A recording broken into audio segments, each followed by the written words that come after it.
स्वागत है आप सभी का हमारे चैनल पर। पिछली वीडियो में हम 1857 की क्रांति के क्वेश्चंस को डिस्कस कर रहे थे।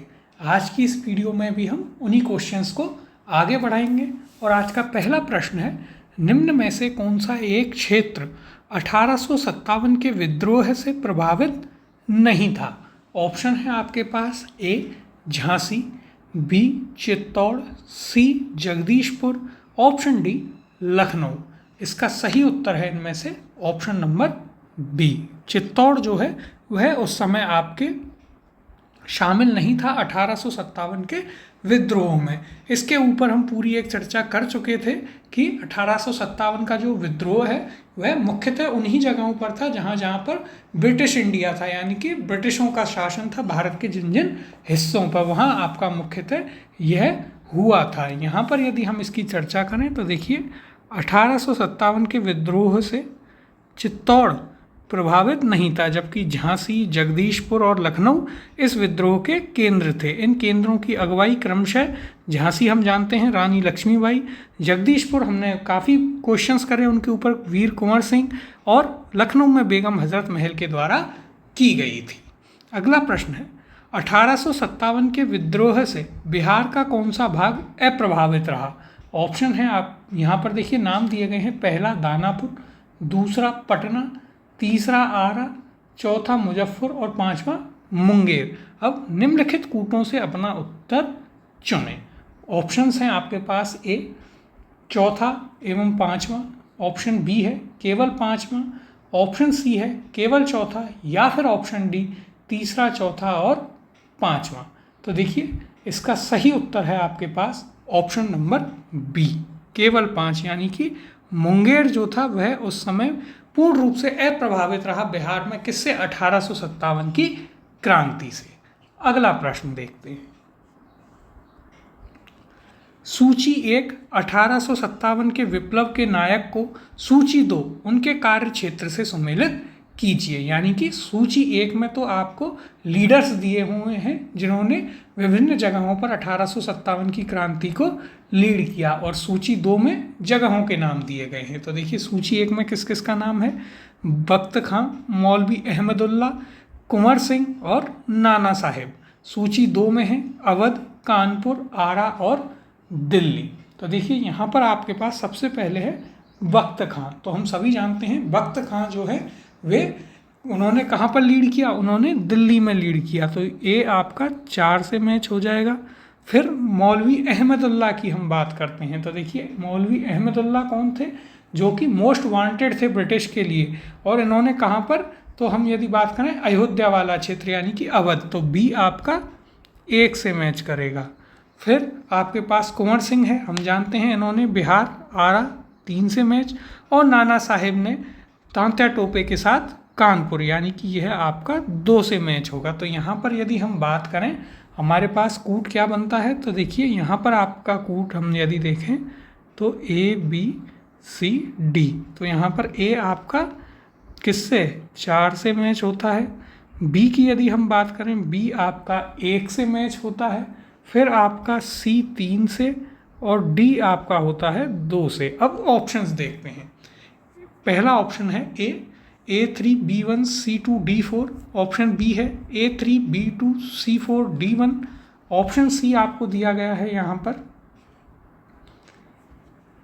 A4 B1 C3 D2, या फिर option D A4 B3 C1 D2, या option E A2 B4 C1 D3, और हमारा यहाँ पर यूँ था A4 B1 C3 D2, जो कि आपका है ऑप्शन नंबर सी में। तो इसका सही उत्तर होगा ऑप्शन नंबर सी, A4 B1 C3 और D2 इसका यहाँ पर सही उत्तर होगा।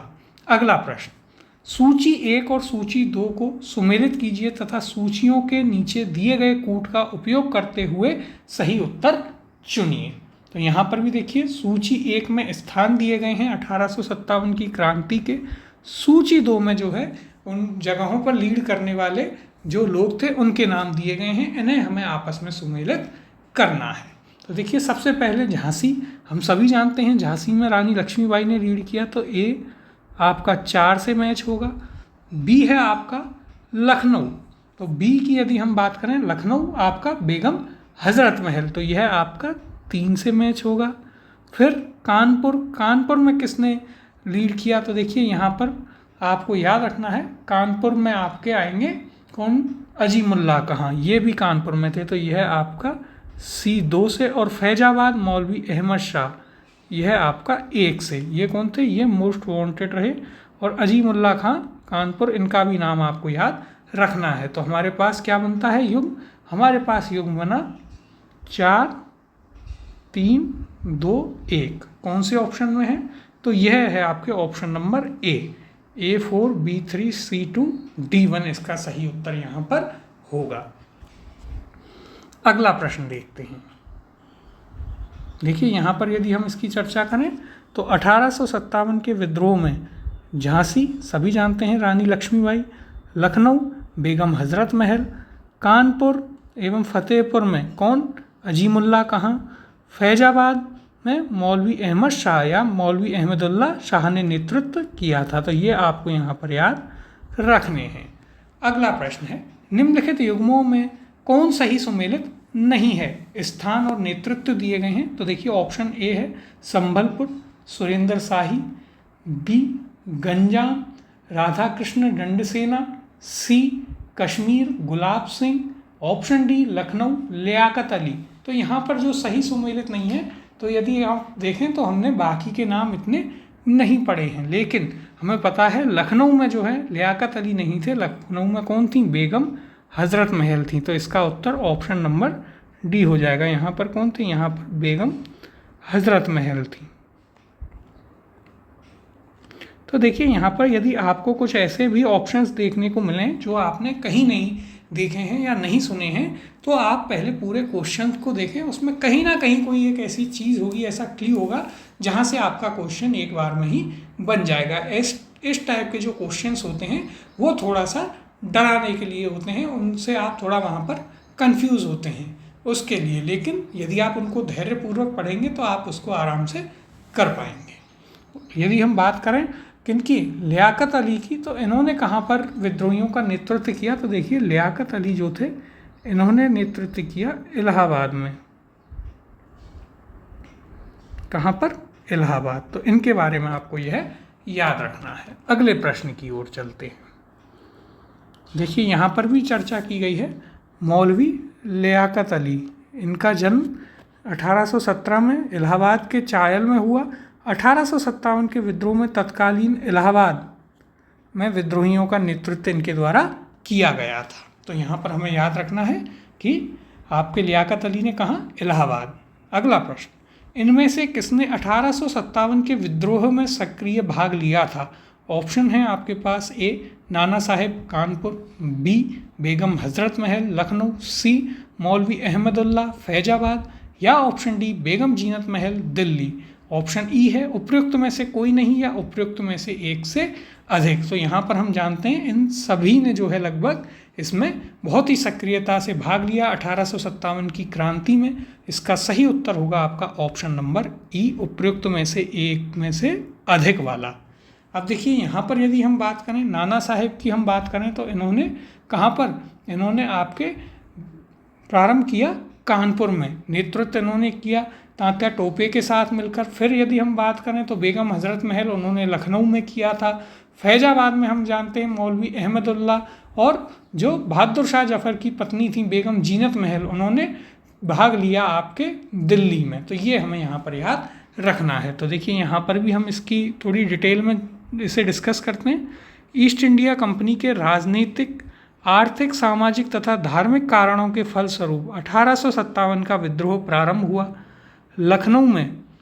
इस विद्रोह का प्रारंभ कब होता है, 30 मई 1857, डेट भी याद रखनी है।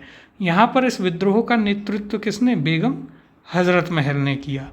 कानपुर की यदि हम बात करें तो यहाँ पर इस विद्रोह का नेतृत्व हम जानते हैं नाना साहेब के द्वारा किया गया, तथा फैजाबाद अयोध्या, वहाँ पर इस विद्रोह को नेतृत्व मौलवी अहमदुल्ला शाह ने दिया, जो कि मोस्ट वांटेड भी थे उस समय पर। 50,000 रुपये का इनाम अंग्रेज सरकार ने इन पर रखा था। जबकि बहादुर शाह जफ़र जो अंतिम मुग़ल बादशाह थे, उनकी पत्नी कौन, बेगम जीनत महल ने अप्रत्यक्ष रूप से इस विद्रोह में भाग लिया और इस प्रकार से इन सभी लोगों की कहीं ना कहीं 1857 की क्रांति में भूमिका रही है। अगला प्रश्न देखते हैं। सूची 1 को सूची 2 के साथ सम्मिलित कीजिए तथा सूचियों के अंत में दिए कूट से सही उत्तर चुनिए। तो देखिए सूची 1 में क्रांतिकारियों के नाम हैं और सूची 2 में स्थान है। सूची 1 देखते हैं, नाना साहेब, नवाब हामिद अली खां, मौलवी अहमदुल्ला और मनीराम दीवान। सूची 2 है दिल्ली, कानपुर, लखनऊ, आसाम। तो देखिए यहाँ पर सबसे पहले आपको दिए हुए हैं नाना साहेब। नाना साहेब हम जानते हैं संबंधित थे कहाँ से, आपके कानपुर से, तो यह आपका A2 से मैच होगा। फिर नवाब हामिद अली खां, यदि हम इनकी बात करें तो ये दिल्ली से संबंधित रहे, यह आपका 1 से मैच होगा। मौलवी अहमदुल्ला या इनका क्या नाम था, मौलवी अहमदुल्ला शाह, कहाँ पर, लखनऊ, 3 से मैच। मनीराम दीवान, ये आपके असम में हमने चर्चा करी थी, जो राजा के दीवान हुआ करते थे उनके द्वारा लीड किया गया था, मनीराम दीवान के द्वारा। तो देखिए यहाँ पर हमारे पास क्या बन रहा है युग्म, यहाँ पर आपके पास युग्म बनता है A का 2 है, A B C D। तो देखिए A का क्या है, A का 2 है, B का 1 है, C का 3 है और D का 4 है। ये आपको कौन से ऑप्शन में मिल रहा है, तो यहाँ पर देखिए ये है आपका ऑप्शन नंबर D में, A2 B1 C3 D4 इसका यहाँ पर सही उत्तर है। और तो देखिए यहाँ पर हमें याद रखना है, जो लखनऊ में मौलवी अहमदुल्लाह शाह थे, इन्होंने बेगम हजरत महल की सहायता की थी, तो इसलिए इनका नाम भी वहाँ पर आता है। ये पॉइंट भी आपको याद रखना है। अगले प्रश्न की ओर चलते हैं। देखिए यहाँ पर देखें तो नाना साहेब कहाँ, कानपुर, नवाब हामिद अली खान दिल्ली, मौलवी अहमदुल्ला लखनऊ, मनीराम दीवान असम। तो देखिए यहाँ पर नोट में क्या दिया गया है, लखनऊ में मौलवी अहमदुल्ला शाह ने बेगम हजरत महल को सहयोग प्रदान किया था, जो कि हमने बात अभी जस्ट डिस्कस की थी। अगला प्रश्न है, 1857 के विद्रोह के समय भारत का गवर्नर जनरल कौन था। ऑप्शन है आपके पास, A Lord Dalhousie, B Lord Minto, C Lord Canning या फिर option D Lord William Bentinck. इसका सही उत्तर है आपका option number C Lord Canning. जब 1856 में लॉर्ड डलहौजी यहाँ से जाता है तो उसके बाद किसे लाया जाता है, लॉर्ड कैनिंग को। और इस पर हम काफ़ी चर्चा कर चुके हैं, आपके गवर्नर जनरल और वायसराय वाला जो चैप्टर था, बहुत सारे क्वेश्चन हमने वहाँ पर किए थे, उनमें हम इस पर काफ़ी डिस्कशन कर चुके हैं। और लॉर्ड कैनिंग कौन था, तो यदि हम इसकी बात करें तो देखिए ये यहाँ पर आपका लास्ट तो गवर्नर जनरल था, ठीक है। और जब यहाँ पर जो 1857 की क्रांति है उसका दमन कर दिया जाता है, ब्रिटिश की महारानी के हाथ में शासन चल जाता है, तब यह यहाँ का क्या बनता है, तब यह यहाँ का बनता है फर्स्ट वाइसरॉय। तो ये पॉइंट भी आपको यहाँ पर याद रखने हैं, इसके बारे में काफ़ी इम्पोर्टेंट हैं। यहाँ पर हम चर्चा करें तो देखिए 1857 के विद्रोह के समय भारत का गवर्नर जनरल कौन, लॉर्ड कैनिंग था। 1856 से 1862 लॉर्ड कैनिंग भारत में कंपनी द्वारा नियुक्त अंतिम गवर्नर जनरल तथा ब्रिटिश सम्राट के अधीन नियुक्त भारत का पहला वायसराय था, जो कि अभी आपको बताया गया है। तो हमें याद रखना है, जब 1857 की क्रांति होती है उस समय यहाँ पर कौन था गवर्नर जनरल, तो वह था लॉर्ड कैनिंग, वह लास्ट गवर्नर जनरल था और फर्स्ट वायसराय था। अगला प्रश्न, 1857 ईस्वी के विद्रोह के समय भारत का गवर्नर जनरल कौन था। ऑप्शन है, A Lord Hastings, B Lord Canning, C Lord Amherst या फिर ऑप्शन D लॉर्ड ऑकलैंड। तो इसका उत्तर है option number B Lord Canning. अगला प्रश्न देखते हैं, 1857 में भारत का गवर्नर जनरल कौन था। तो देखिए ये हम अभी कर चुके हैं, option number C Lord Canning उत्तर होगा। अगला प्रश्न है, सिपाही विद्रोह के समय भारत का गवर्नर जनरल कौन था। तो ये भी वही प्रश्न आपका रिपीट हो रहा है, सही उत्तर है option number A Lord Canning. अगले प्रश्न की ओर चलते हैं,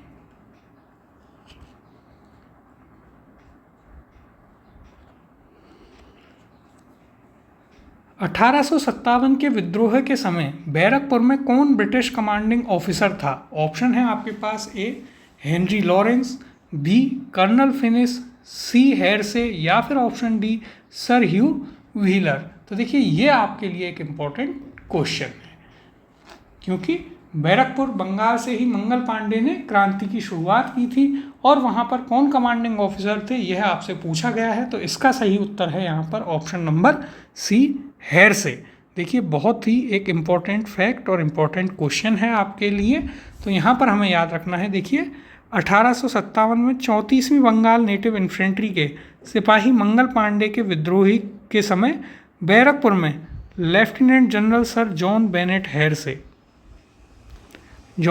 हेरसे कमांडिंग ऑफिसर थे। ये बहुत ही इम्पोर्टेंट है, आपको याद रखना है। तो 1857 में बैरकपुर, जहाँ से आपकी क्रांति की शुरुआत हुई, वहाँ पर कौन इसके कमांडिंग ऑफिसर थे? तो वो थे आपके जॉन बेनेट हेरसे। अगला प्रश्न, 1857 में किसने इलाहाबाद को आपातकालीन मुख्यालय बनाया था?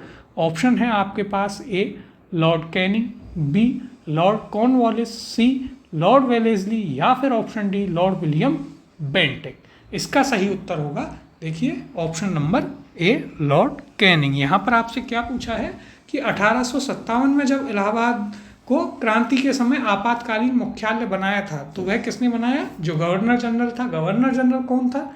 हमने अभी पिछले क्वेश्चंस में किया, लॉर्ड कैनिंग था। तो आपको यहाँ पर इंपॉर्टेंट चीज़ याद रखनी है, इलाहाबाद जो था उसको क्या बनाया गया था? आपातकालीन मुख्यालय बनाया गया था। ये चीज़ यहाँ पर याद रखनी है। अगला प्रश्न है, 1857 के विद्रोह के समय ब्रिटिश प्रधानमंत्री कौन था? ये भी आपके लिए एक इम्पॉर्टेंट क्वेश्चन है फैक्चुअल रूप से। ऑप्शन है आपके पास ए चर्चिल, बी पामस्टन, सी एटली, डी ग्लेडस्टोन। तो देखिए यहाँ पर चर्चिल और एटली, इन्हें हम जानते हैं कि ये गांधी के युग में थे, तो ये दोनों ऑप्शंस तो आपके ऐसे ही हट जाते हैं और इसका सही उत्तर होता है आपका ऑप्शन नंबर बी पामस्टन। जो है वह उस समय 1857 का जब विद्रोह हुआ तो वह उस समय वहाँ का क्या था? वह ब्रिटिश का प्रधानमंत्री था। देखिए यहाँ पर भी यदि हम इसकी बात करें तो जिस समय भारत में 1857 की क्रांति हुई, ब्रिटेन में विस्कोंट पामस्टन जो है वह क्या था? ब्रिटेन का प्रधानमंत्री था। इसका कार्यकाल कब का रहा? तो देखिए इसका कार्यकाल 1855 से 58 और 59 से 65 तक इसका कार्यकाल रहा। तो हमें याद रखना है नाम यहाँ पर, ब्रिटिश पीएम जो है कौन था? वो था आपका विस्कोंट पामस्टन और यहाँ पर गवर्नर जनरल कौन था? तो वो था आपका लॉर्ड कॉर्नवालिस। अगला प्रश्न देखते हैं,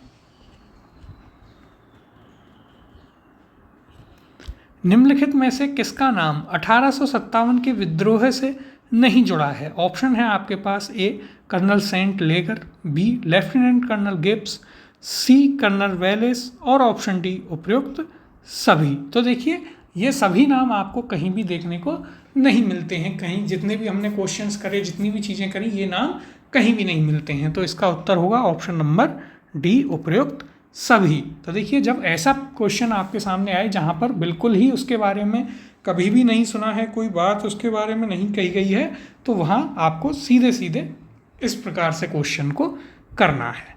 अगला प्रश्न है, 1857 का विद्रोह मुख्यतः किस कारण से असफल रहा? ऑप्शन है ए हिंदू मुस्लिम एकता की कमी, बी किसी सामान्य योजना और केंद्रीय संगठन की कमी, सी इसके प्रभाव का सीमित क्षेत्र, ऑप्शन डी जमींदारों की सहभागिता। तो देखिए एक तो ये सभी तो इसके कारण हैं असफल होने के, लेकिन प्रमुख कारण कौन सा रहा?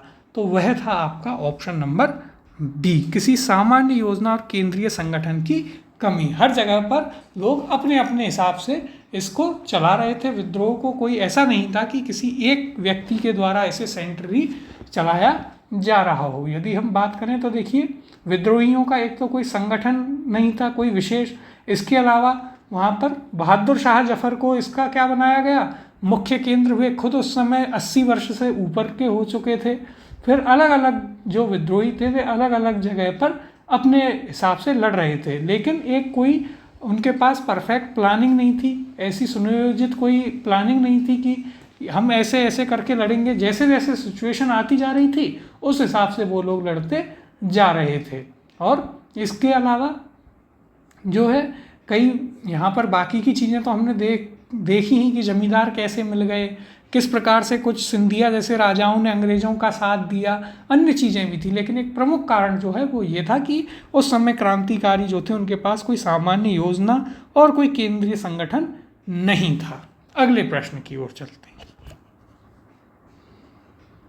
देखिए यहाँ पर इसकी हम विस्तार से चर्चा करें तो 1857 के विद्रोह की असफलता का मुख्य कारण किसी सामान्य योजना एवं केंद्रीय संगठन की कमी थी। विद्रोहियों के नेताओं में कोई संगठन की भावना देखने में नहीं आई। 82 वर्षीय मुगल सम्राट बहादुर शाह कमज़ोर था। उसके द्वारा विभिन्न सरदारों का आह्वान करना काफ़ी नहीं था। वो तो हमने पहले भी बात करी कि नाम मात्र के लिए बनाए गए। साथ ही विद्रोहियों ने वीरता तो दिखाई और सरकार का विनाश करने पर वे तुले हुए भी प्रतीत होते थे, किंतु ऐसा करने के लिए उनके पास किसी सुनियोजित कार्यक्रम का पूर्ण अभाव था। देखिए उनके पास क्या था, डेडिकेशन पूरी थी लेकिन प्लानिंग नहीं थी, ये मुख्य कारण था। उनमें अनुशासन की कमी भी थी। कभी कभी तो वे अनुशासित सेना की बजाय दंगाई भीड़ की तरह व्यवहार करते थे। विदेशी शासन के प्रति एक साझी घृणा को छोड़कर और कोई संबंध सूत्र नेताओं के बीच नहीं था। क्यों? क्योंकि वे सभी अपने अपने लिए लड़ रहे थे। जैसे कि नाना साहेब अपनी पेंशन के लिए लड़ रहे थे, कोई अपने सिर्फ किले के लिए लड़ रहा था। एक राष्ट्रवाद की भावना वहाँ पर उस समय तक नहीं थी। किसी क्षेत्र विशेष से ब्रिटिश सत्ता को उखाड़ फेंकने के बाद उन्हें पता भी नहीं होता था कि उसकी जगह किस प्रकार की राजनीतिक सत्ता या संस्थाएं स्थापित की जाएं। यह भी एक बहुत बड़ी चीज़ है कि उन्होंने कई जगह ऐसा किया कि ब्रिटिश सत्ता को उखाड़ कर फेंक दिया, जैसे कि बिहार में हुआ, वीर कुंवर सिंह ने किया। लेकिन उसके बाद किस प्रकार से वहाँ पर शासन चलाना है, क्या करना है, यह उन्हें नहीं पता था।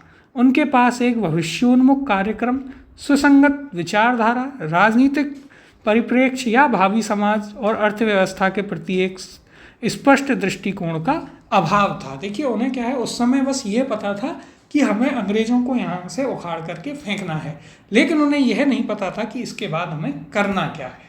तो ये भी एक इसमें चीज़ थी। बाकी मुख्य कारण यही था कि उनके पास कोई भी एक, ना तो एक केंद्रीय संगठन था, ना ही उनके पास कोई प्लानिंग थी, पर डेडिकेशन पूरी थी। और इसी के बाद जो है भारत में लोगों को राष्ट्रवाद की भूमिका समझ में आई और यहाँ से भारत का राष्ट्रवाद प्रारंभ हुआ। अगला प्रश्न है, 1857 का प्रथम स्वतंत्रता संग्राम असफल हुआ क्योंकि? ऑप्शन है आपके पास, ए भारतीय सिपाहियों में उद्देश्य की एकता की कमी थी, बी प्राय भारतीय राजाओं ने ब्रिटिश सरकार का साथ दिया, सी ब्रिटिश सिपाही कहीं अच्छे सज्जित तथा संगठित थे, या फिर ऑप्शन डी उपयुक्त सभी। तो देखिए यहाँ पर आपका उत्तर होगा ऑप्शन नंबर डी उपयुक्त सभी, इसका यहाँ पर सही उत्तर होगा। क्योंकि हम सभी जानते हैं कि उस समय भारतीयों में एकता की कमी थी, यानी कि वहाँ पर नेशनलिज्म तो बिल्कुल था ही नहीं, राष्ट्रवाद। वहाँ पर क्या था, वहाँ पर सिर्फ सब लोग अपनी अपनी जो चीज़ें थी उन्हें वापस पाना चाह रहे थे। कुछ ऐसे राजा भी थे जिन्होंने ब्रिटिश सरकार का साथ दिया, उन पर भी हमने चर्चा करी, जैसे ग्वालियर के सिंधिया, हैदराबाद के निजाम, पटियाला के राजा, वे सभी ऐसे लोग थे। इसके अलावा ब्रिटिश सिपाही कहीं अच्छे सज्जित और संगठित थे। तो हमने इससे पिछले ही क्वेश्चन में, लास्ट क्वेश्चन में ये बात करी कि यहाँ पर एक संगठनात्मक कमी थी, वो ब्रिटिश जो सैनिक थे उनमें नहीं थी, और वो काफ़ी अच्छे इक्विपमेंट्स के साथ वहाँ पर तैनात थे। अब देखिए यहाँ पर हम इसकी चर्चा करते हैं। तो देखिए विद्रोह के समय भारतीयों में एकता के अभाव के चाहे जो भी कारण रहे हों, किंतु विद्रोह के लिए यह घातक सिद्ध हुआ। विद्रोहियों के लक्ष्य को धक्का पहुंचाने के लिए यह अकेली कमजोरी नहीं थी। सिर्फ ऐसा नहीं था कि एक नेशनलिज्म नहीं है इसलिए, या एकता नहीं है इसलिए नहीं जीत पाए। भारतीय सिपाही बहादुर तथा स्वार्थ रहित तो थे, मगर उनमें अनुशासन और एकता का अभाव था। बम्बई और मद्रास की सेनाएं राजभक्त रहीं। बॉम्बे और मद्रास में जो सेना थी जिनमें भारतीय सैनिक भी थे, वो ब्रिटिश की साइड ही रहे। इसके अलावा अवध, रोहिलखंड तथा अन्य उत्तरी भारत के सामंतवादी तत्वों ने विद्रोह का नेतृत्व किया, किंतु दूसरी ओर अन्य सामंतवादी तत्वों ने, जैसे पटियाला के राजा, जींद के राजा, ग्वालियर के सिंधिया, हैदराबाद के निजाम, इनने विद्रोह का दमन में सहायता की। फिर यूरोपीय इतिहासकारों ने ग्वालियर के मंत्री सर दिनकर राव और हैदराबाद के मंत्री सालार जंग की राजभक्ति की बहुत सराहना की है, ये हम पहले भी पढ़ चुके हैं। और जो लॉर्ड कैनिंग था उसने तो यहाँ तक कहा था कि यदि सिंधिया ना होते तो हमें अगले ही दिन बोरिया बिस्तर करके जाना पड़ता। फिर देखिए आगे, रणनीति और रण कौशल की दृष्टि से भी अंग्रेजी सेनाएं भारतीय विद्रोहियों से बहुत आगे थी। हम जानते हैं टेक्नोलॉजी में, वॉरफेयर में, यानी कि रण कौशल, रणनीति, इन सभी में वे बहुत आगे थे। वे भारतीय सिपाहियों की तुलना में अधिक सुसज्जित थे, अतः 1857 के विद्रोह के ये सभी कारण रहे। तो देखिए किसी एक कारण को आप नहीं मान सकते, मुख्य कारण आप कह सकते हैं कि संगठित नहीं थे, एकता का अभाव था, लेकिन उसके साथ साथ में भी कई सारे अन्य कारण भी थे जिन पर हमने यहाँ पर चर्चा की है। अगला प्रश्न देखते हैं।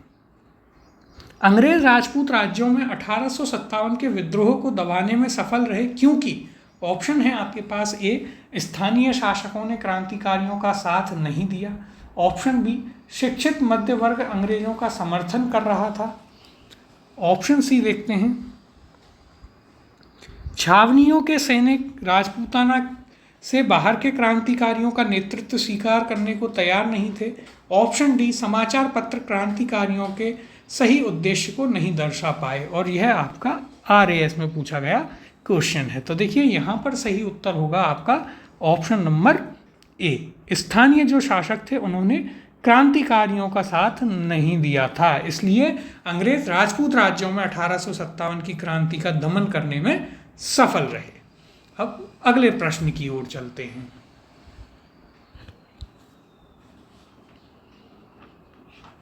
निम्नलिखित में से किन ब्रिटिश अधिकारियों ने लखनऊ में अपना जीवन खोया था? नाम दिए गए हैं, पहला जनरल जॉन निकलसन, दूसरा जनरल नील, तीसरा मेजर जनरल हैवलॉक, चौथा सर हेनरी लॉरेंस। निम्नलिखित कूट की सहायता से सही उत्तर चुनिए। ऑप्शंस हैं ए 1, 2 और 3, बी 1, 3 और 4, सी 2, 3 और 4, या फिर ऑप्शन डी उपयुक्त सभी। तो देखिए यहाँ पर यदि हम बात करें तो इनमें से जॉन निकलसन जो है उनकी मृत्यु नहीं हुई थी, ये लखनऊ में थे लेकिन ये घायल हुए थे। जनरल नील की मृत्यु हुई थी, मेजर जनरल हैवलॉक की और सर हेनरी लॉरेंस की भी वहाँ पर मृत्यु हुई थी। तो यहाँ पर आपका सही उत्तर हो जाएगा ऑप्शन नंबर सी 2, 3 और 4। और ये आपके लिए एक इम्पॉर्टेंट फैक्ट और इम्पॉर्टेंट क्वेश्चन है। फैक्ट्स भी इसलिए इम्पॉर्टेंट हैं क्योंकि पहले आपसे सीधे सीधे फैक्ट्स पूछे जा रहे थे, लेकिन अब RPSC का जो मेन पैटर्न आया है वह क्या है कि इन फैक्ट्स को भी वो 3-4 स्टेटमेंट में देता है। तो आपको एक चीज़ आती है लेकिन दूसरे पे आप कन्फ्यूज़ हो जाते हैं या आपको नहीं आती है। तो देखिए यहाँ पर यदि हम बात करें 14 सितंबर 1857 को अंग्रेज़ों द्वारा दिल्ली पर अधिकार करने के क्रम में जनरल जॉन निकलसन घायल हुए। तो देखिए जॉन निकलसन का संबंध कहाँ से है? इनका संबंध है दिल्ली से। ये भी आपको याद रखना है, इम्पोर्टेंट है कि किस अंग्रेज अफसर ने कहाँ पर युद्ध लड़ा। और 23 सितंबर 1857 को उनकी मृत्यु हुई लखनऊ में। ये देखिए ये दिल्ली में। अब लखनऊ में 1857 के विद्रोह के दौरान अंग्रेज रेजिडेंसी की रक्षा करते हुए Sir Henry Lawrence, Major General Havelock तथा जनरल नील की मृत्यु हुई थी। तो हमें याद रखना है ये 3 नाम आपके लखनऊ से संबंधित हैं। और आगे हमने जो बात करी जॉन निकलसन की, तो वे कहाँ? तो वे आपका दिल्ली से संबंधित है।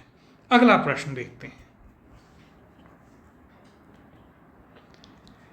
विचार कीजिए, कथन दिया गया है 1857 में प्रथम स्वतंत्रता संग्राम ब्रिटिश सरकार से स्वतंत्रता प्राप्त करने में असफल रहा।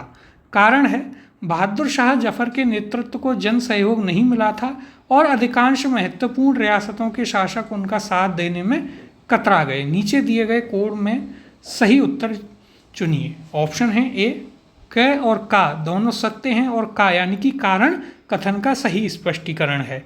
ऑप्शन बी है कथन और कारण दोनों सत्य हैं परंतु कारण कथन का सही स्पष्टीकरण नहीं है। ऑप्शन सी है कथन सत्य है और कारण असत्य है। ऑप्शन डी है कथन असत्य है परंतु कारण सत्य है। तो देखिए यहाँ पर यदि हम बात करें तो इसका सही उत्तर होगा ऑप्शन नंबर ए, कथन और कारण दोनों ही सत्य हैं और कारण जो है वह कथन का सही स्पष्टीकरण है। अब देखिए यदि हम बात करें तो उस समय क्या हुआ कि जब स्वतंत्रता संग्राम हुआ उस समय तक हम जानते हैं कि मुग़ल बादशाह बहुत कमज़ोर हो चुके थे, मुग़ल सल्तनत पूरी तरीके से लड़खड़ा चुकी थी, बिखर चुकी थी। इसके अलावा तो वो इतने ताकतवर भी नहीं रहे कि जो अन्य राजा हैं वो उनके अंडर में आना चाहें, पहली चीज़। दूसरी, बहादुर शाह जफ़र जो है वे 82 वर्ष के हो चुके थे, तो सभी को पता था कि ये ज़्यादा दिन के लिए अब यहाँ पर है नहीं, तो इसलिए भी कुछ राजा जो हैं उनका साथ देने में कतरा गए। अब देखिए यहाँ पर यदि हम बात करें तो 1857 के प्रथम स्वतंत्रता संग्राम के असफल होने के कई कारण थे, परंतु इनमें सर्वाधिक महत्वपूर्ण कारण अधिकांश प्रमुख रियासतों के शासकों द्वारा अंग्रेजों का समर्थन करना रहा, और उन्होंने बहादुर शाह जफ़र का समर्थन क्यों नहीं किया वह हमने आपको अभी बताया। अगले प्रश्न की ओर चलते हैं। निम्नलिखित में किसने 1857 के विद्रोह को एक षड्यंत्र की संज्ञा दी, यानी कि कॉन्स्पिरेसी किसने बताया? ऑप्शन है आपके पास, ए सर जेम्स आउटरम एवं W Taylor, B VA. Smith, C Sir John Lawrence, या फिर ऑप्शन डी टी.आर. होम्स। तो देखिए यहाँ पर इसका सही उत्तर है ऑप्शन नंबर ए सर जेम्स आउटरम, और ये आपके लिए काफ़ी इम्पॉर्टेंट है ये क्वेश्चन। क्यों? क्योंकि ऐसे काफ़ी सारे क्वेश्चन जो हैं आपसे पूछे जाते हैं कि किसने जो 1857 की क्रांति हुई उसमें किसने उसको क्या संज्ञा दी। ये क्वेश्चंस जो हैं बहुत बार आपसे पूछे भी गए हैं। यदि हम बात करें तो देखिए जेम्स आउटरम और डब्ल्यू टेलर जो था उन्होंने क्या बताया, उन्होंने कहा कि ये मुख्यतः मुस्लिमों का षड्यंत्र था और जिसका फ़ायदा उठाया हिंदुओं ने, और उन्होंने विद्रोह कर दिया। इसके अलावा जॉन लॉरेंस जो था उसने इसे सैनिक विद्रोह कहा, यानी कि सिपाही म्यूटिनी। फिर जो जॉन सीले करके एक व्यक्ति था उसने इसे पूर्णतः देशभक्ति रहित और स्वार्थी सैनिक विद्रोह बताया कि सिर्फ सैनिकों ने अपने स्वार्थ के लिए ऐसा किया था। तो देखिए इसके अलग अलग जो हैं काफ़ी सारे इसके रीजंस हैं, काफ़ी सारे इस पर स्टेटमेंट हैं। होम्स जो था उसके अनुसार ये बर्बरता और सभ्यता, यानी कि बारबेरियंस वर्सेस सिविलाइजेशन का वॉर था। तो ये हमें यहाँ पर याद रखनी है कुछ चीज़ें। तो देखिए टी.आर. होम्स, इसकी यदि हम बात करें, इसने क्या कहा, इसने कहा कि ये युद्ध है बारबेरियंस वर्सेस सिविलाइजेशन का, यानी कि यदि हम हिंदी में बात करें तो बर्बरता और सभ्यता के बीच में युद्ध। किसके बीच में? तो यह आपका बर्बरता वर्सेस सभ्यता का युद्ध, और इसे एक षड्यंत्र किसने बताया? जेम्स आउटरम और डब्ल्यू टेलर ने। कौन सा? उसमें भी इन्होंने कहा कि ये मुस्लिम षड्यंत्र था जिसका फ़ायदा हिंदुओं ने उठाया, ऐसा इसका कहना था। फिर यदि हम बात करें जॉन लॉरेंस जो था, इसने क्या कहा? इसने कहा कि यह सिर्फ और सिर्फ एक सिपाही विद्रोह था। यह क्या था? यह सिर्फ और सिर्फ एक सिपाही विद्रोह था। अब देखिए यहाँ पर हम चर्चा करते हैं। तो देखिए सर जेम्स आउटरम और डब्ल्यू टेलर ने 1857 के विद्रोह को हिंदू मुस्लिम षड्यंत्र का परिणाम बताया है। उन्होंने क्या कहा है? हिंदू मुस्लिमों का षड्यंत्र। आउटरम का विचार क्या था कि यह मुस्लिम षड्यंत्र था जिसमें हिंदू शिकायतों का लाभ उठाया गया। फिर जॉन लॉरेंस जो था उसके अनुसार, जॉन लॉरेंस और सीले के अनुसार यह केवल सैनिक विद्रोह है, यानी कि सिपाही म्यूटिनी। और जॉन सीले के अनुसार यह एक पूर्णतया देशभक्ति रहित और स्वार्थी सैनिकों का विद्रोह था जिसमें ना कोई स्थानीय नेतृत्व ही था और ना ही इसे सर्वसाधारण का समर्थन प्राप्त था। ऐसा किसने कहा? सीले ने। और उसके अनुसार यह एक संस्थापित सरकार के विरुद्ध भारतीय सेना का विद्रोह था। फिर टी.आर. होम्स की यदि हम बात करें तो इसके अनुसार यह बर्बरता और सभ्यता के बीच का युद्ध, यानी कि war between barbarians and civilisation, जो कि हमने ऊपर आपको बताया। तो देखिए बहुत ही इंपॉर्टेंट क्वेश्चन है, आपको याद रखना है कि किसने 1857 की क्रांति के लिए क्या कहा था। तो देखिए इसे हिंदू मुस्लिम षड्यंत्र कहा किसने? जेम्स आउटरम और डब्ल्यू टेलर ने। फिर जॉन लॉरेंस ने इसे सिपाही विद्रोह कहा, टी.आर. होम्स ने इसने बर्बरता और सभ्यता के बीच युद्ध कहा। इसके अलावा जॉन सीले ने क्या कहा कि कोई देशभक्ति का युद्ध नहीं था, ये तो सिर्फ और सिर्फ एक स्वार्थी सेना का युद्ध था, यानी कि सेना का सरकार के खिलाफ विद्रोह था। ये आपको याद रखना है, बहुत ही इंपॉर्टेंट है। अगला क्वेश्चन, आधुनिक इतिहासकार जिसने 1857 के विद्रोह को स्वतंत्रता की पहली लड़ाई कहा था। ऑप्शन है आपके पास, A Doctor R.C. Majumdar, B Doctor S.N. Sen, C V.D. Savarkar, या फिर ऑप्शन डी अशोक मेहता। इसका सही उत्तर है ऑप्शन नंबर सी V.D. सावरकर जो है उन्होंने इसे first war of Indian independence अपनी किताब भी लिखी थी, जिसमें उन्होंने इसे क्या कहा, उसे स्वतंत्रता की पहली लड़ाई कहा था।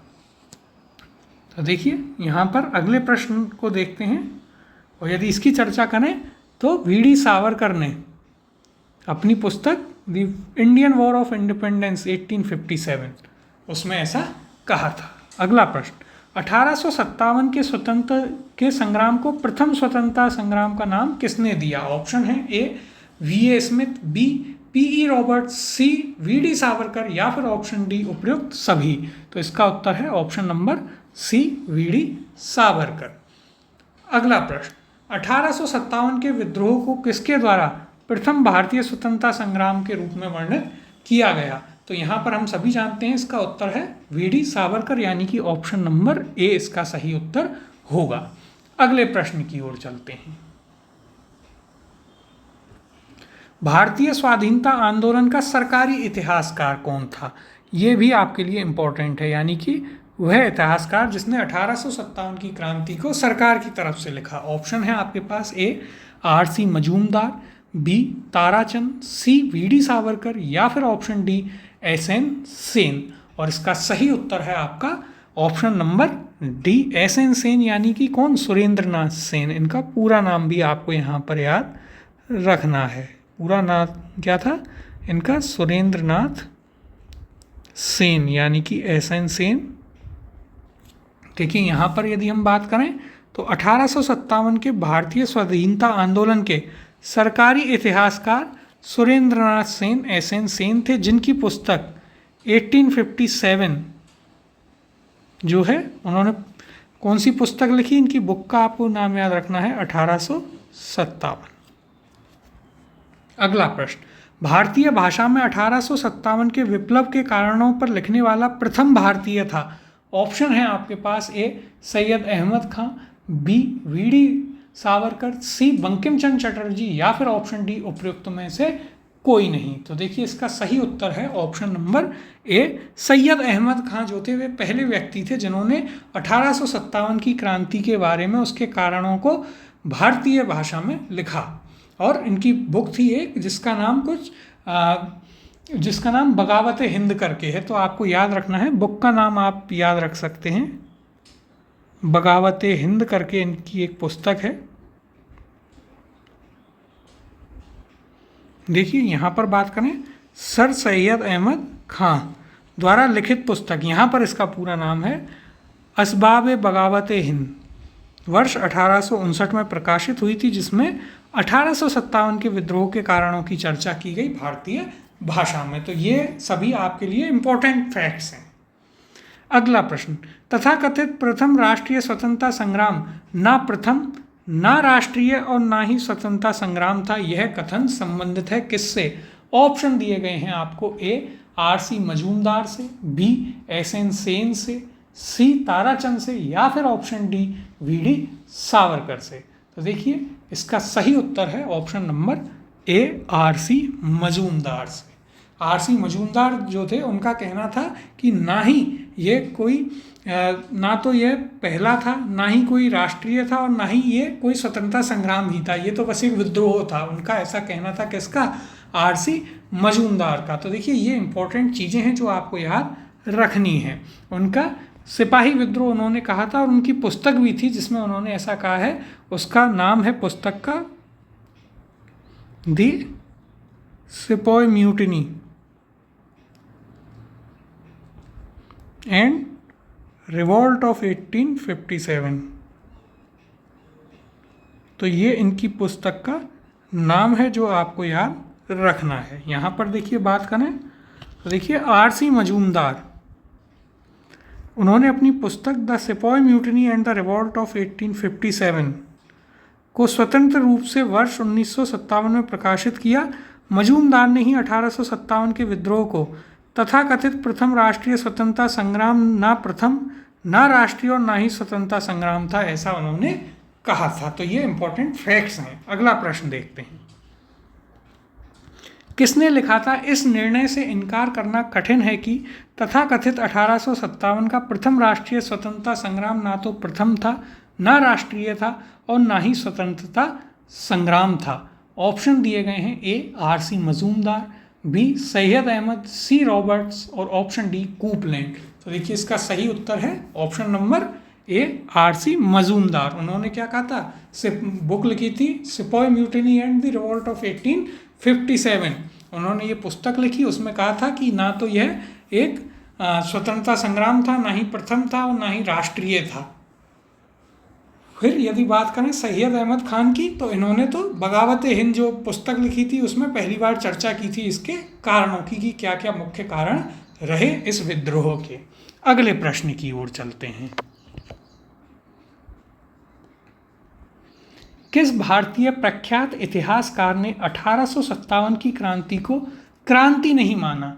ऑप्शन है आपके पास A Tarachand, B Doctor SN. Sen, C Savarkar या फिर option D Doctor RC. Majumdar. इसका सही उत्तर है option number D RC. Majumdar, जिन पर हम अभी बात कर रहे थे। उन्होंने इसे क्या नहीं माना, उन्होंने इसे कोई एक क्रांति नहीं माना था।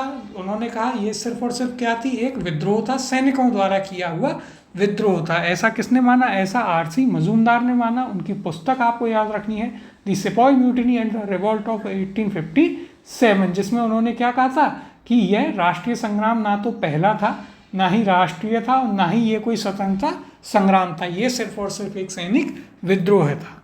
अगला प्रश्न, 19वीं शताब्दी के मध्य में भारतीय राष्ट्रवाद भ्रूणावस्था में थी, इस तथ्य को मानने वाले इतिहासकार कौन हैं? ऑप्शन है आपके पास ए डॉक्टर आर.सी. मजूमदार और Doctor SN. Sen, B Sir James Outram और W Taylor, C TR. Holmes और एल.ई.आर.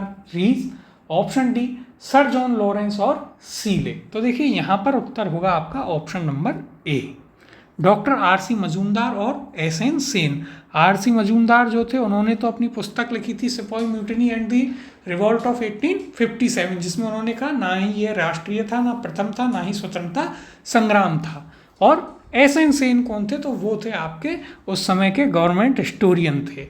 इन दोनों ने ही क्या कहा, इन्होंने उसे क्रांति तो नहीं माना, लेकिन उन्होंने ये कहा था कि यहाँ से राष्ट्रवाद पैदा हुआ, यानी कि राष्ट्रवाद जो है वह भ्रूणावस्था में था। अब आप बाकी के ऑप्शंस देखेंगे तो देखिए इन सभी ने तो इसके लिए हमेशा उल्टे ही शब्दों का प्रयोग किया। जितने भी थे James Outram, T R. Holmes, Sir John Lawrence, इनके हमने आपको कथन भी बताए, जिसमें जेम्स आउट्रम और टेलर ने क्या कहा था, उन्होंने कहा था कि यह एक क्या था, इन दोनों के अकॉर्डिंग ये तो एक क्या था, षड्यंत्र था। टी.आर. होम्स क्या कहता था, इसके द्वारा कहा गया था कि ये जो है बारबेरियंस यानी कि बर्बरता वर्सेस सभ्यता का युद्ध है। और जॉन लॉरेंस जो था वह क्या कहता था, जॉन लॉरेंस के द्वारा कहा गया था कि ये तो सिर्फ और सिर्फ एक सिपाहियों का विद्रोह था, एक सरकार के विरुद्ध। तो यहाँ पर आंसर था आपका ऑप्शन नंबर ए। अगला प्रश्न देखते हैं। 1857 की क्रांति के बारे में निम्नलिखित में से कौन सी एक अवधारणा सही है? ऑप्शंस दिए गए हैं। ए, भारतीय इतिहासकारों ने इसे भारतीय विद्रोह के रूप में वर्णित किया है। बी, ब्रिटिश इतिहासकारों ने इसे स्वाधीनता का संग्राम कहा है। सी, इसने भारत में ईस्ट इंडिया कंपनी की शासन प्रणाली को मृतप्राय बना दिया। ऑप्शन डी, यह क्रांति भारत में प्रशासनिक तंत्र को सुधारने हेतु की गई थी। तो देखिए यहाँ पर आप देखें तो पहला ऑप्शन है, भारतीय इतिहासकारों ने इसे भारतीय विद्रोह के रूप में वर्णित किया है। कुछ ने किया है और कुछ ने नहीं किया है, जैसे वी.डी. सावरकर ने किया, लेकिन आर.सी. मजूमदार, एस.एन. सेन उन्होंने नहीं किया। तो यह आपका पूर्ण रूप से सही नहीं है। बी ऑप्शन था, ब्रिटिश इतिहासकारों ने इसे स्वाधीनता का संग्राम कहा है, बिल्कुल भी नहीं। उन्होंने, किसी ने इसे षड्यंत्र बताया, किसी ने बर्बरता और सभ्यता के बीच का युद्ध बताया। सी था, इसने भारत में ईस्ट इंडिया कंपनी की शासन प्रणाली को मृतप्राय बना दिया। यह आपका सही है, ऑप्शन नंबर सी इसका सही उत्तर होगा, क्योंकि जब 1857 की क्रांति पूरी होती है उसके बाद में क्रांति का दमन तो कर दिया गया, लेकिन ईस्ट इंडिया कंपनी को यहाँ से जाना पड़ा और यहाँ पर ब्रिटिश सरकार ने अपना शासन लागू कर दिया था। देखिए यहाँ पर यदि हम चर्चा करें, 1857 की क्रांति के परिणाम स्वरूप भारतीय शासन की बागडोर कंपनी के हाथों से निकलकर ब्रिटिश क्राउन के हाथों में चली गई तथा इसकी शासन प्रणाली में भी आमूलचूल परिवर्तन किया गया। अतः 1857 की क्रांति के संदर्भ में कौन सा, सिर्फ ऑप्शन सी सही है। और यदि बात करें यह क्रांति भारत में प्रशासनिक तंत्र को सुधारने हेतु की गई थी, तो ऐसा नहीं है। हमने अपनी आज़ादी के लिए युद्ध किया था। एक उसका बाय प्रोडक्ट यानी कि एक और परिणाम निकला कि ईस्ट इंडिया कंपनी यहाँ से गई, उसके साथ साथ एक परिणाम यह भी निकला कि यहाँ पर फिर प्रशासनिक सुधार काफ़ी ज़्यादा किए गए। तो ये आपको याद रखना है। अगले प्रश्न की ओर चलते हैं। महारानी विक्टोरिया ने भारतीय प्रशासन को ब्रिटिश ताज के नियंत्रण में लेने की घोषणा कब की थी? ऑप्शन है आपके पास, ए 1 नवंबर 1858, बी 31 दिसंबर 1857, सी 6 जनवरी 1958 या फिर ऑप्शन डी 17 नवंबर 1859। इसका सही उत्तर है आपके पास ऑप्शन नंबर ए, 1 नवंबर 1858 को महारानी की उद्घोषणा यानी कि क्वींस प्रोक्लेमेशन होता है, जिसमें क्या कुछ चीज़ें उसमें कही जाती हैं। तो उसमें कहा जाता है कि ईस्ट इंडिया कंपनी का शासन खत्म किया जाता है और भारतीय प्रशासन को ब्रिटिश साम्राज्य में मिला लिया जाता है या ब्रिटिश ताज के नियंत्रण में दे दिया जाता है। इसके अलावा यदि हम बात करें तो उसी में एक सेक्रेटरी ऑफ द स्टेट यानी कि भारत के लिए एक मंत्री और 15 सदस्यों की इंडियन काउंसिल की भी स्थापना की गई थी। इसके अलावा लॉर्ड कैनिंग जो था उसको क्या बना दिया गया, गवर्नर जनरल की जगह उसे पहला वायसरॉय बनाया गया। यही नहीं, इसमें यह भी घोषणा की गई थी कि अब भारतीयों के साथ किसी भी प्रकार का भेदभाव नहीं किया जाएगा सर्विसेज में या सामान्यतः। इसके अलावा राजाओं को बराबरी पर बिठाया जाएगा, ये घोषणाएं भी इसमें की गई थी। लेकिन यदि आप देखेंगे तो यह भी एक कंपनी के शासन की ही तरह चला, बस यहाँ पर राजाओं से थोड़ा समानता का व्यवहार किया गया। इसके अलावा भारतीय जो आम लोग थे उनके साथ में जो डिस्क्रिमिनेशन था यानी कि भेदभाव था वो लगातार जारी इसमें रहा। अब देखिए यहाँ पर हम बात कर लेते हैं। तो देखिए 1857 की क्रांति के दमन के पश्चात 1 नवंबर 1858 को महारानी विक्टोरिया ने भारतीय प्रशासन को ब्रिटिश ताज के नियंत्रण में लेने की घोषणा की। इस घोषणा के बाद भारत में कंपनी के शासन को समाप्त कर दिया गया और भारत को सीधे ब्रिटिश क्राउन के अधीन कर दिया गया। इसमें एक भारत मंत्री या सेक्रेटरी ऑफ द स्टेट तथा 15 सदस्यों वाली इंडियन काउंसिल की स्थापना की गई और तत्कालीन गवर्नर जनरल लॉर्ड कैनिंग को ही भारत का प्रथम वायसराय बनाया गया। तो देखिए यहाँ पर आपके लिए कुछ इम्पोर्टेंट चीज़ें हैं जो आपको याद रखनी है। सबसे पहले कि महारानी की उद्घोषणा 1 नवंबर 1858 को होती है। इसके तहत कंपनी का जो शासन था वह समाप्त कर दिया जाता है और भारत के शासन को जो क्वीन विक्टोरिया थी उसके नियंत्रण में दे दिया जाता है। पहली चीज़ आपको याद रखनी है कि एक भारत मंत्री या फिर सेक्रेटरी ऑफ स्टेट, दूसरा 15 सदस्यों वाली इंडियन काउंसिल को स्थापना उसकी की जाती है और गवर्नर जनरल को वायसराय बना दिया जाता है यानी कि ब्रिटिश क्राउन का प्रतिनिधि यहाँ पर बनाया जाता है। किसको? गवर्नर जनरल को। और गवर्नर जनरल का पद बदल कर दिया जाता है आपका वायसराय। अगला प्रश्न, साम्राज्ञी विक्टोरिया ने 1858 में जो घोषणा की थी उस घोषणा में भारतीयों को बहुत सी चीज़ें दिए जाने का आश्वासन दिया था।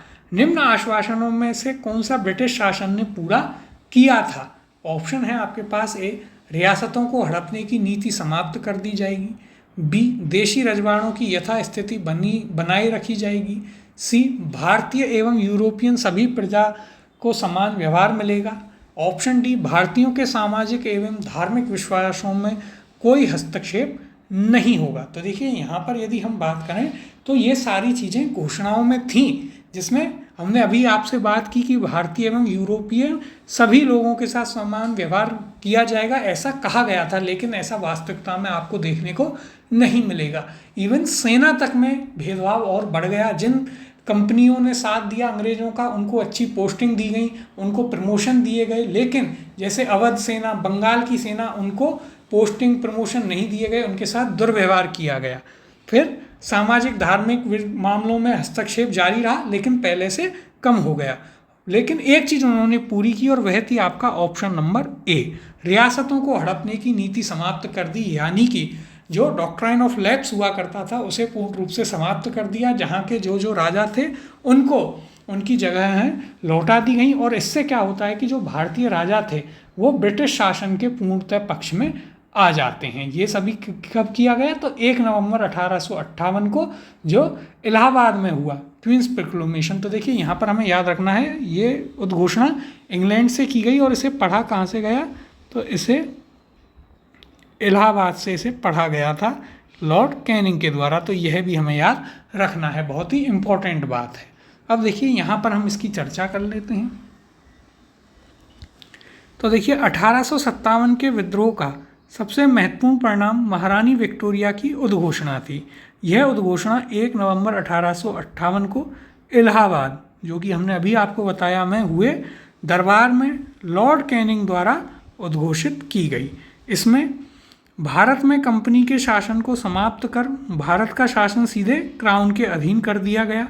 इस उद्घोषणा में भारत में ब्रिटिश साम्राज्य के विस्तार पर रोक, लोगों के धार्मिक मामलों में हस्तक्षेप ना करना, एक समान कानूनी सुरक्षा सबको उपलब्ध कराना, इसके अलावा भारतीय रजवाड़ों के प्रति विजय और विलय की नीति का परित्याग कर देना, और सरकार ने राजाओं को गोद लेने की अनुमति प्रदान की।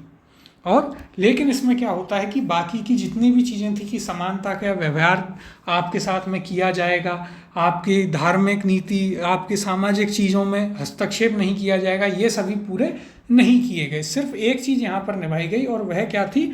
तो वह थी आपकी कि जो अंग्रेज राजा हैं, जो राजा थे यहाँ के, उनके साथ में समानता का व्यवहार किया जाएगा, क्योंकि 1857 की क्रांति से अंग्रेजों को एक चीज़ समझ में आ चुकी थी कि जनता जो है वह अपने राजा के प्रति वफादार है। यदि वे राजा उनसे खुश रहेगा तो जनता भी कहीं ना कहीं ब्रिटिश जो साम्राज्य है उसका समर्थन यहाँ पर करती रहेगी। यह चीज़ काफ़ी अच्छे से समझ में आ चुकी थी अंग्रेज़ों को, और इसीलिए उन्होंने उन जितनी भी घोषणाएं की उनमें से सिर्फ और सिर्फ एक घोषणा को अच्छी तरीके से लागू किया, और वह थी कि जो यहाँ के राजा थे, देसी राजा रियासतें थीं, उनके साथ समानता का व्यवहार करना अंग्रेज़ों ने प्रारंभ कर दिया था। उसका कारण भी आपको हमने बता दिया है। अगला प्रश्न देखते हैं। महारानी विक्टोरिया की उद्घोषणा 1858 का उद्देश्य क्या था? तो देखिए पहला दिया गया है, भारतीय राज्यों को ब्रिटिश साम्राज्य में मिलाने के किसी भी विचार का परित्याग करना। दूसरा, भारतीय प्रशासन को ब्रिटिश क्राउन के अंतर्गत रखना। तीसरा, भारत के साथ ईस्ट इंडिया कंपनी के व्यापार का नियमन करना। नीचे दिए गए कूट का प्रयोग कर सही उत्तर चुनिए। ऑप्शन है ए केवल 1 और 2, बी केवल 2, सी केवल 1 और 3, या फिर ऑप्शन डी 1, 2 और 3। और यह आपका यूपीएससी प्रीलिम्स 2014 में पूछा हुआ प्रश्न है।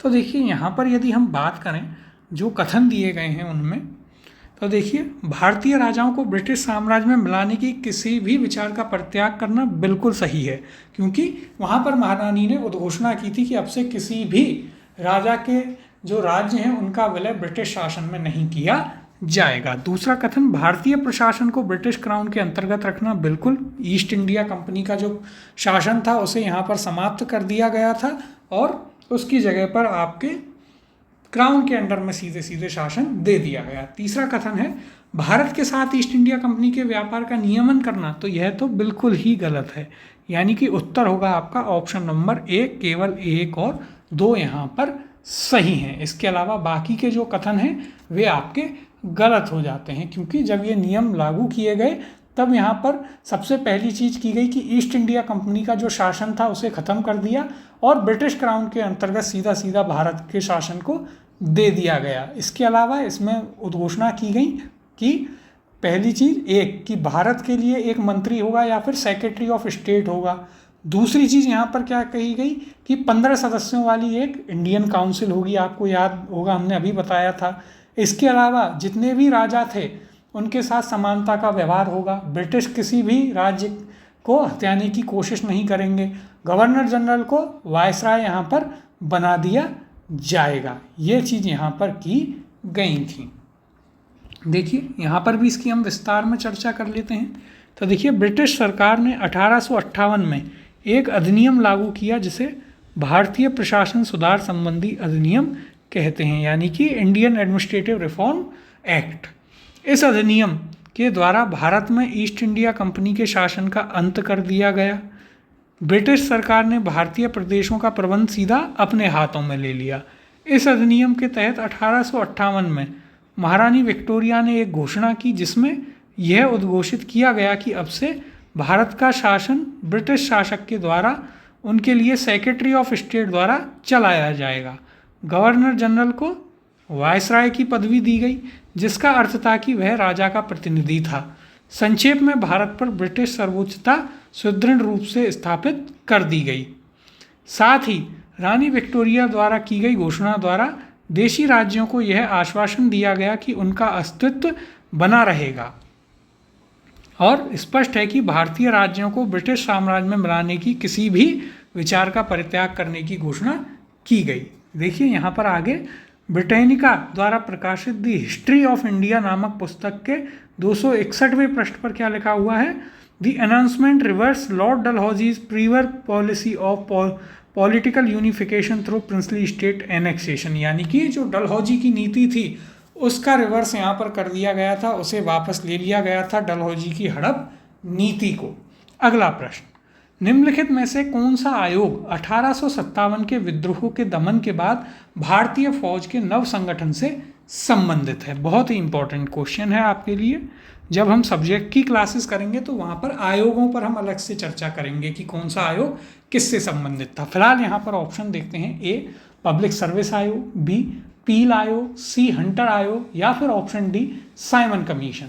इसका सही उत्तर है ऑप्शन नंबर बी पील आयोग या पील कमीशन जो है वो बनाया गया था 1857 की क्रांति जो हुई थी उसकी जांच के लिए। इसके जो लीडर थे, मतलब जिन्होंने इसका नेतृत्व किया था, वो थे आपके मेजर जनरल जोनाथन पील जो थे, उन्होंने इसका नेतृत्व किया गया था उनके द्वारा। और यहाँ पर उन्होंने जो सेना थी भारतीय सेना, उसके बारे में यहाँ पर काफ़ी एक नया संगठन तैयार किया जिसमें उन्होंने भारतीय सैनिकों का अनुपात 1:2 रखा।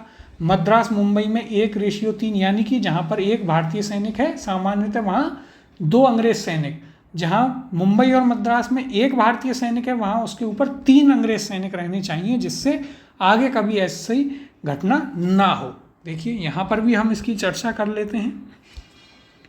तो देखिए 1857 के विद्रोह के दमन के बाद ब्रिटिश सरकार ने भारतीय फौज के नव संगठन के लिए जुलाई 1858 में मेजर जनरल जोनाथन पील की अध्यक्षता में एक रॉयल कमीशन, पील कमीशन या पील आयोग का गठन किया, जिसके द्वारा सेना के रेजिमेंटों को जाति, समुदाय और धर्म के आधार पर विभाजित किया गया। तो देखिए यहीं पर जो महारानी की घोषणा थी कि अब कोई भी भेदभाव नहीं होगा, वो आपको धाराशायी होती दिखती है कि भेदभाव करने के लिए, विभाजित करने के लिए सेना को वह आया। यूरोपीय सैनिकों की संख्या जो 1857 से पूर्व 45,000 थी अब 65,000 कर दी गई, तथा भारतीय सैनिकों की संख्या जो 2,38,000 थी अब वह मात्र 1,40,000 कर दी गई। बंगाल में यूरोपीय सैनिकों का भारतीय सैनिकों से 1:2 का अनुपात रखा गया, जबकि मद्रास और मुंबई में यह 1:3 का अनुपात वहाँ पर रखा गया था। यानी कि जो हमने बताया, एक क्या होगा, 1 यूरोपीय सैनिक और 2 भारतीय सैनिक, 1 यूरोपीय 3 भारतीय, इस प्रकार से जो है वहाँ पर यह सिस्टम लागू किया गया पील कमीशन द्वारा। अगला प्रश्न देखते हैं, और ये इस चैप्टर का आपका लास्ट क्वेश्चन है। इसके बाद 1857 की क्रांति चैप्टर आपका पूरा हो जाता है। तो प्रश्न है आपका, 1857 के विद्रोह के बाद ब्रिटिश सरकार ने सिपाहियों का इन प्रांतों से चयन किया। ऑप्शन है आपके पास, ए उत्तर प्रदेश एवं बिहार के ब्राह्मण, बी पूर्व में बंगाली एवं उड़िया, सी गोरखा सिख एवं पंजाबी उत्तर प्रांत से, डी मद्रास प्रेसिडेंसी एवं मराठा से। तो देखिए इसका सही उत्तर है option number C. Gorkha, Sikh और पंजाबी जो हैं उनको मुख्य रूप से सेना में शामिल किया गया अंग्रेज़ों के द्वारा। क्यों? क्योंकि ये वो टुकड़ियाँ थीं जिन्होंने साथ दिया अंग्रेज़ों का जब 1857 का विद्रोह चल रहा था। बाकी अवध, बंगाल, उत्तर प्रदेश, बिहार, इनके सैनिक तो जो ये क्या थे, वे विद्रोही थे, इसलिए उनकी संख्या सेना में कम की गई और मुख्यतः सेना में संख्या बढ़ाई गई गोरखाओं की, सिखों की और पंजाब के जो लोग थे उनकी। तो ये आपका 1857 की क्रांति चैप्टर हमने पूरा कर लिया है। काफ़ी क्वेश्चंस इसमें देखिए 90 क्वेश्चंस हमने किए हैं, काफ़ी डिटेल में इनका डिस्कशन किया है, काफ़ी सारे फैक्ट्स आपको बताए हैं। अब इसके बाद हम अपना नया चैप्टर चालू करेंगे, उसके क्वेश्चंस करेंगे जो कि जन आंदोलन होगा, जो आपके 1857 की क्रांति से पहले हुए, कुछ बाद में भी हुए। यह तो क्रांति थी, लेकिन वहाँ पर आपको पता चलेगा कि कंपनी की शुरुआत से ही कहीं ना कहीं विद्रोह और आंदोलन होना भारत में प्रारंभ हो गए थे। उन पर हम अगली क्लास से क्वेश्चन स्टार्ट करेंगे।